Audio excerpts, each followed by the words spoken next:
აჭარის მაღალმთიანეთში ტრადიციული ფესტივალი ჯვარი მინდორი გაიმართა. ჭვანის ხეობაში შეკრებილებმა ადგილის ისტორია კიდევ ერთხელ გაიხსენეს. შესაძლოა სამომავლოდ ფესტივალს საერთაშორისო სტატუსიც მიენიჭოს. დროს რეპორტაჟი შუახევიდან. ჭვანის ხეობის უძველესი ადგილის ისტორიას ფესტივალის მონაწილეები ჯვარი მინდორზე ეცნობიან. მანამდე მათ ხეობაში არსებულ კლდეზე გამოსახული ჯვარი მოილოცეს. გადმოცემის თანახმად ამ ადგილზე არსებული ეკლესია მტრების შემოსევის დროს განადგურებულა. მის წინამძღვარს კი ტაძარში დაცული სიწმინდეები შემოქმედში გაუხიზნავს. აი ამ ადგილას ჯვარი მინდორში აქ დაუღამდათ და ღამე გაათავეს აქ. როცა გათენების ჟამს, ასეა ლეგენდა და ისტორიულად გამოცემული, რომ მღვდელმა გადაისახა პირჯვარი და ახსენა ღმერთი და თქვა, რომ ღმერთის წყალობით ამ გზით ისე უკან დაუბრუნდებით.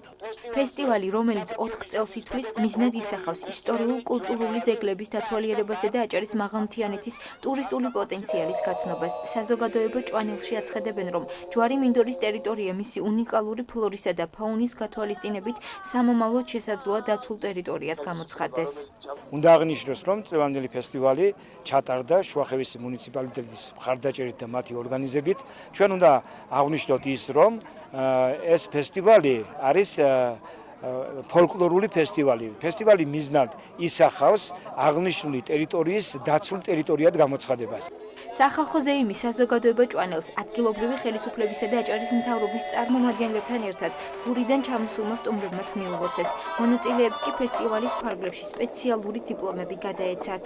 ერთ-ერთ კალღონიცებად ითვლება ჯვარ-მინდორობა, სადაც მონაწილეობს ძალიან ბევრი სტუმარი იღებს მონაწილეობას და მე დარწმუნებული ვარ, რომ ეს ღონისძიება ტრადიციად იქცევა და ყოველ წელს ჩატარდება ეს ღონისძიება და უფრო მეტი სტუმარი და უფრო მეტი მსურველი მიიღებს მასში მონაწილეობას. მე მინდა ჭვანის ხეობას მოულოცო ეს სახალხო დღესასწაული, წარმატებები მინდა უსურვო.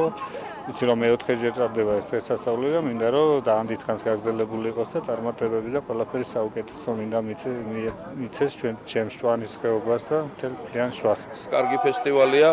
საუკუნეებს მიღმა ფესვები უდევს და ამდენად მნიშვნელოვანია. მე მიმაჩნია რომ ყოველთვის ასე იყო აჭარა გურია ერთი სულისკვეთებით. გურულები გილოცავენ ამ დღესასწაულს, შუახევლებს, მთელ ქართველს, მოსახლეობას, მართლმადიდებლებს ამდვილად აქვს ამ დღესასწაულის უდიდესი განცდა. სამომავლოდ ორგანიზატორები ჯვარი მინდორის ფესტივალისთვის საერთაშორისო სტატუსის მინიჭებას გეგმავენ.